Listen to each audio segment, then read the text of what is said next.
The World Health Organization in its weekly review has focused extensively on the B.1.617 variant first found in India. This is, remember, a variant that's now in 44 countries. So what does the World Health Organization say about this variant of concern? It says that the B.1.617 has a higher rate of transmission and a reduced susceptibility to neutralization antibodies, which essentially means that this is a variant that could potentially cause reinfection in a recovered patient or in a vaccinated individual with antibodies.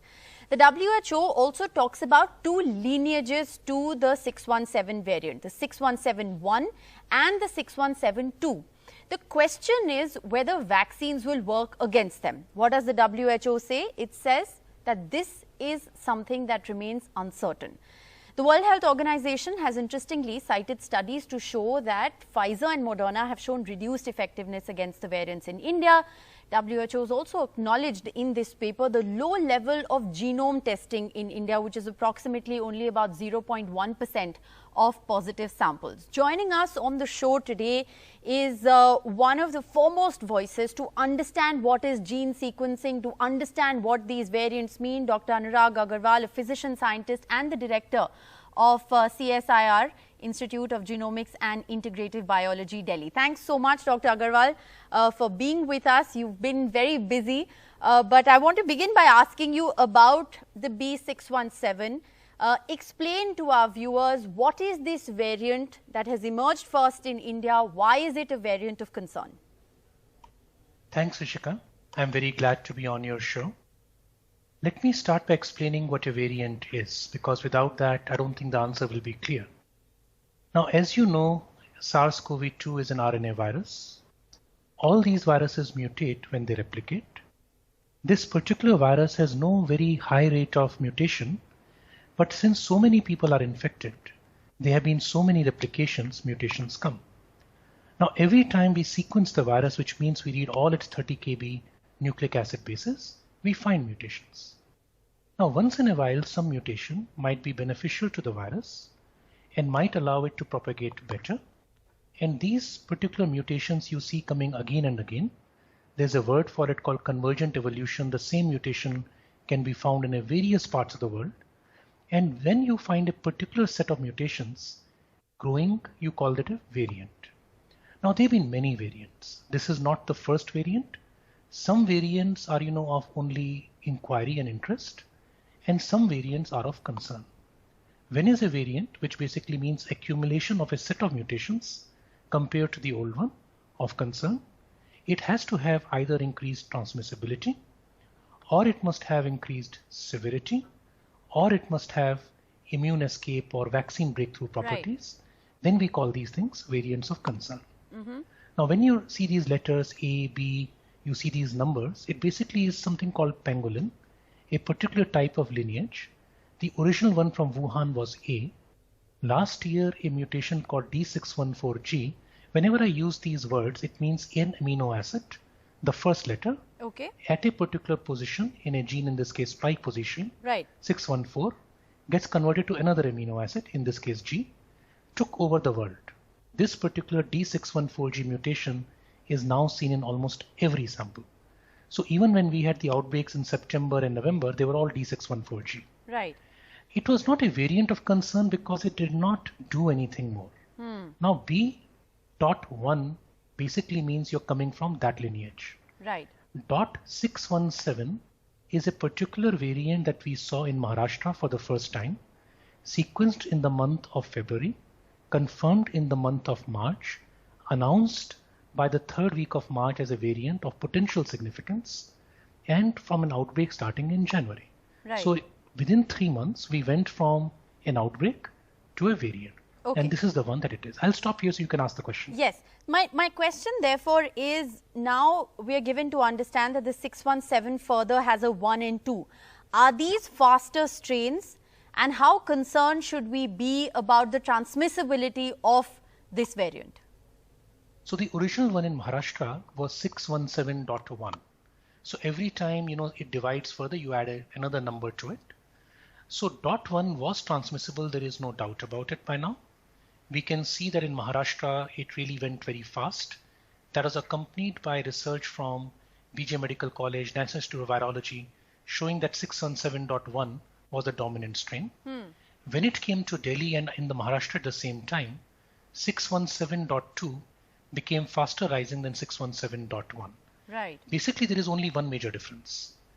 There is a mutation called E484Q in 617.1 that was part of what we referred to at that time, wrongly, as a double mutant. There are multiple mutations. Right. It just happened that two mutations, L452R and E484Q, caught our eyes for their potential for immune escape. Okay. Now 617.2 has lost the E484Q. Okay. There is no more E484Q. So it's only a single mutant using the original terminology, which is wrong, but has gained a new one called T478K. Okay. Just to simplify all of this for our viewers, what this essentially means is that this variant has the potential to cause a reinfection in people who have been infected with COVID before and in people who have got the vaccine. Do I understand that correctly? Yeah. So let me say that even before these variants came, a person who was infected had a 80% protection at 6 months by the Siren study in UK.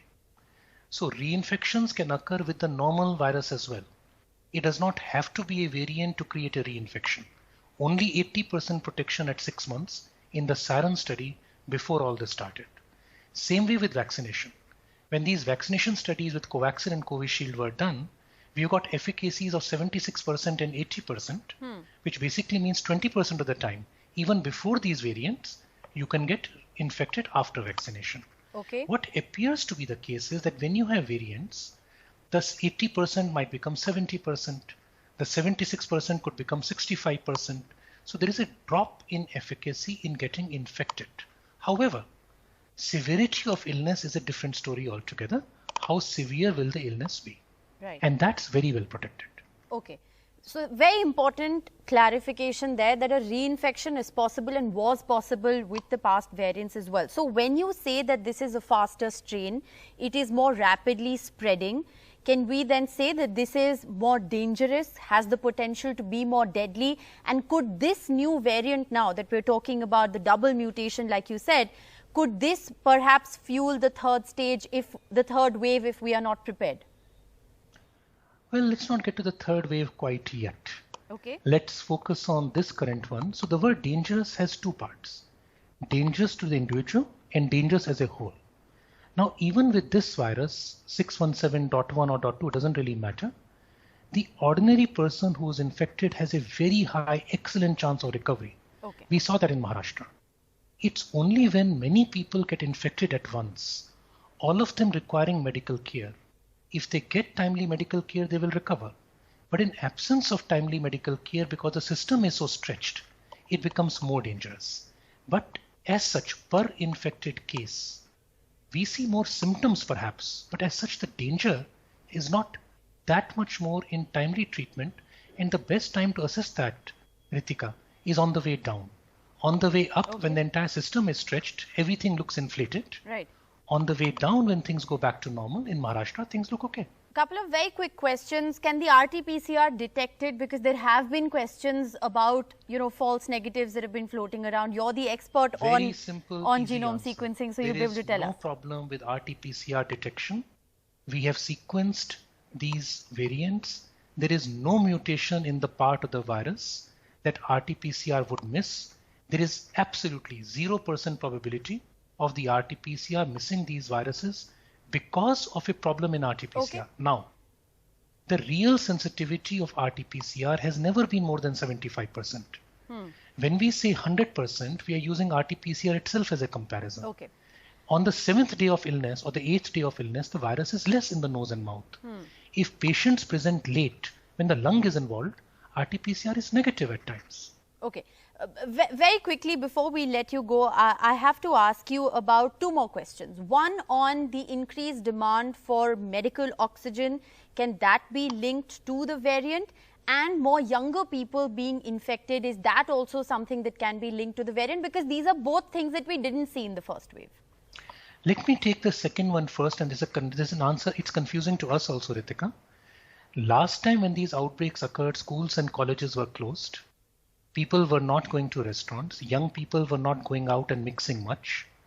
So even if severe disease was rare in young people, until you know the denominator, how many young people got infected, because this time schools, colleges, everything was open, we will not know the answer to that. And the surface of it seems to me that people could have been infected either times. It is just that the world was more open.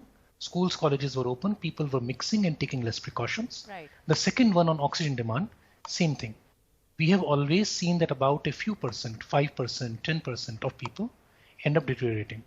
If many people get infected together, the total number of people requiring oxygen will be higher.